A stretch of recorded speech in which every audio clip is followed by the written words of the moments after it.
এতদিন আমরা সব ভুল শুনেছি। শাহজাহান চৌধুরী কি বলে শোনেন। যারা মুক্তিযোদ্ধা করে নাই তারাই মুক্তিযোদ্ধা সেজেছে। মরহুম শেখ মুজিব, আমি আমার প্রিয় ছাত্রদেরকে বলতে চাই, মরহুম শেখ মুজিব মুক্তিযুদ্ধায় অংশগ্রহণ করে নাই।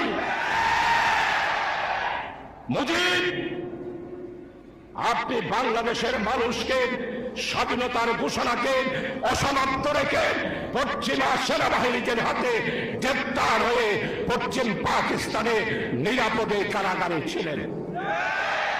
শেখ হাসিনা, আপনি ২৫০০ টাকা করে বেতন নিয়ে পাকিস্তানি সেনাবাহিনীদের সহায়তায় আপনি মুক্তিযোদ্ধা তো করেন নাই, বরং আরাম আয়সে জীবন কাটিয়েছেন।